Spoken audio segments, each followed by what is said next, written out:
Good day traders, Stacey Burke from Stacey Burke Trading, and today we're going to go over some simple ways to identify supply and demand levels on the 1 hour charts each day, and also how that can be used for the Asian, London, and US trading sessions. So we're looking at just a candlestick chart on the 1 hour. Now obviously we're going to be looking at some price history, but we're going to show how that can be projected forward. And I'm just going to change the candlestick chart into a line chart. So if we look back, this is a Monday, July 25th, but what we want to look at is any previous levels that have acted as supplier demand levels and project that forward. So looking at Friday's schedule, that lines up with the previous on the Wednesday, and we'll project that forward just to the left here, sorry, to the right, and the previous supply level. We see, whenever we see this sort of crossover here, I'm never afraid to find that level where somewhere in the middle. Now yesterday, this is an example of where early in the session in Asia we established a high as we headed into London, and I would certainly be comfortable projecting across to see if that level aligned with anything on the left. We're looking for any previous history where the market has demonstrated some degree of either supply or demand coming into the market. Now, when we go back and place our candlesticks on there, you can see that obviously we're looking in hindsight, but going forward, we'll show you how we can project this forward into the next day. And now these levels technically are still valid as they have held up. Now I will highlight yesterday's low, or sorry, Friday's low. We know I want you to think of some really simple concepts with market profile. So if we were to look at, obviously when we have an extreme, if we were to picture a bell curve in this area, we're looking at where the bulk of that trade has occurred, and we're looking to see if we can establish an area at the extreme of that bell curve. You don't want to be entering into trades where the value area is, because obviously you have the highest probability of getting whipsawed during the market when it's trading during the day. So if we were to look back at yesterday's trading session, we'll just go back to the 5-minute chart now, and we will put this on. So we'll back this up to yesterday, and I'm going to put on just a 20 period moving average. Just to, one of my golden rules is I always like to trade on the side of the moving average and the time of day. So we're going to go to the first hour of Europe, and again we see anything that was taken in this middle range had the highest probability of getting chopped up unless you were trading at the extremes of where the auction process was.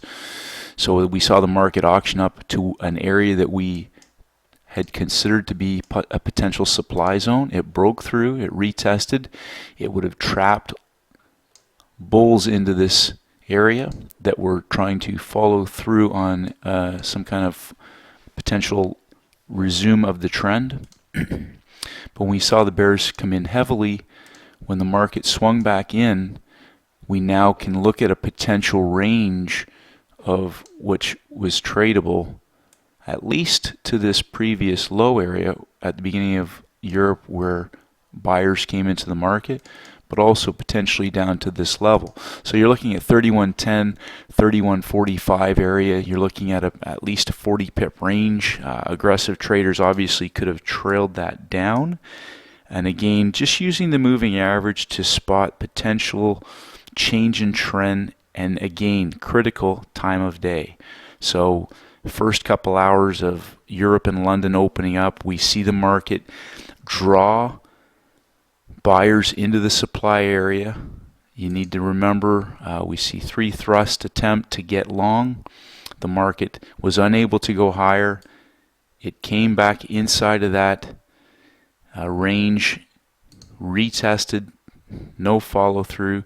Bears came into the market and were able to trade that south. Now what's significant about that is just that, number one, we were able to identify potential areas of supply and demand. But number two, we were able to confirm that with the market failing to follow through on price action and also the time of day.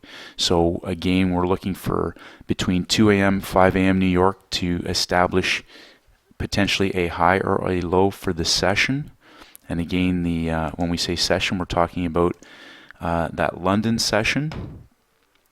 And if we just get rid of some of this stuff,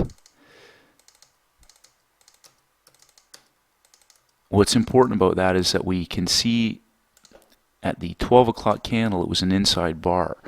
So even if traders were to take that trade short at 41, and we were able to identify a previous area of potential demand below that 3110 area, it gave traders a reasonable low risk, high reward trade to enter into that market. So again, if we just go back and we clear that out, going forward, just as an example today, we will go back to step one. I've lost my color there, but we'll use the candlesticks. Again, we're looking at potential areas of where the market has exhibited still supply coming into the market at certain price levels. And so far today, if we use our opening range on the Asian session, we're looking that yesterday's low is still a potential area of demand. So our second hour of the 24-hour market took us into lower. The first hour of Asia took us down into demand. We see demand coming back into the market, buyers stepping in. We do have a potential level from yesterday, middle, which again, if we look at our yesterday's value area, it was definitely in around that 3120 area, which we know has acted as a level before. So again, if we were to go and just look at the Asian session from this morning, and we put our 20 period moving average on there, we can see that bulls were potentially looking to see some kind of change in trend below the moving average down here. We see the bears retest, but as soon as aggressive bulls may have placed a buy stop order above the bear bar at 345 to get them long somewhere in the 3100 area. And that was a scalp for 15 to 20 pips. But again, we're back on side of the moving average, and we're retesting that 3120 price level from yesterday. So again, going back to just using the 1 hour chart,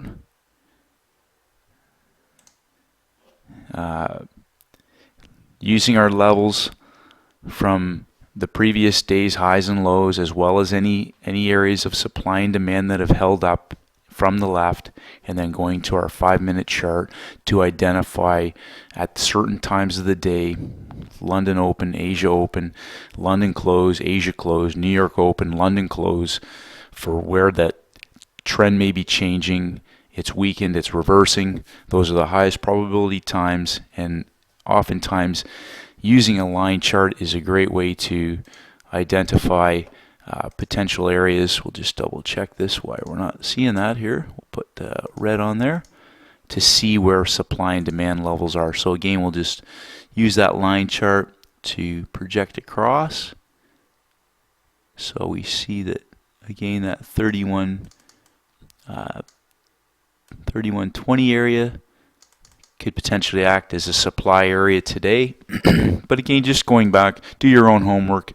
You can start to identify any potential levels that might act as significant price action levels once these large institutions and banks come into the markets. Again, whatever time frame you're trading on, you can go to a larger time frame to identify that. And then when you go to your candlesticks or your different charts, you'll be able to see that a bit more clear. But also when the time of day, in terms of the banking hours, the banks coming into the market, they control roughly 60 to 70% of the volume and the flow. It's very important to look for these levels, whether they're going to hold or possibly flip from demand to supply or supply to demand. Hopefully that helps traders go through, use your line charts. Again, keep it very simple. Have a plan of action in place. Be prepared for different scenarios. Even if we look at a daily chart, we monthly rollovers. I'll just put this on here again. For some reason that's not holding, but you can start to see the same sort of patterns developing on daily charts as well. And it's important to be able to see a little clearer stepping back potentially where these levels are, and a line chart really helps to do that. So if you're day trading, 1 hour charts are great. If you're end of day trading, again, the daily, the line chart again can help you spot these levels and potentially help you spot low risk, high reward opportunities to enter the market. Hopefully that helps traders. Appreciate your comments and feedback. Try to be very specific, limit the downside, stay disciplined, stay focused, and may the markets go with you. Have a great trading day, traders. Hi traders, it's Stacey Burke from Stacey Burke Trading. If you haven't done so, please head over to my website at staceyburketrading.com. I create updates on almost a daily basis, and I would love for you to receive them. Just click on the blog. If you want to enter your name and your email address, I'll send you my free audio program, the 7-Step Daily Routine for High Performance Traders. This is essential knowledge for all traders in all markets, and this is for helping traders to master the market with discipline, confidence, and a winning mindset. I appreciate all your feedback and comments. As always, traders, stay disciplined, and may the markets go with you.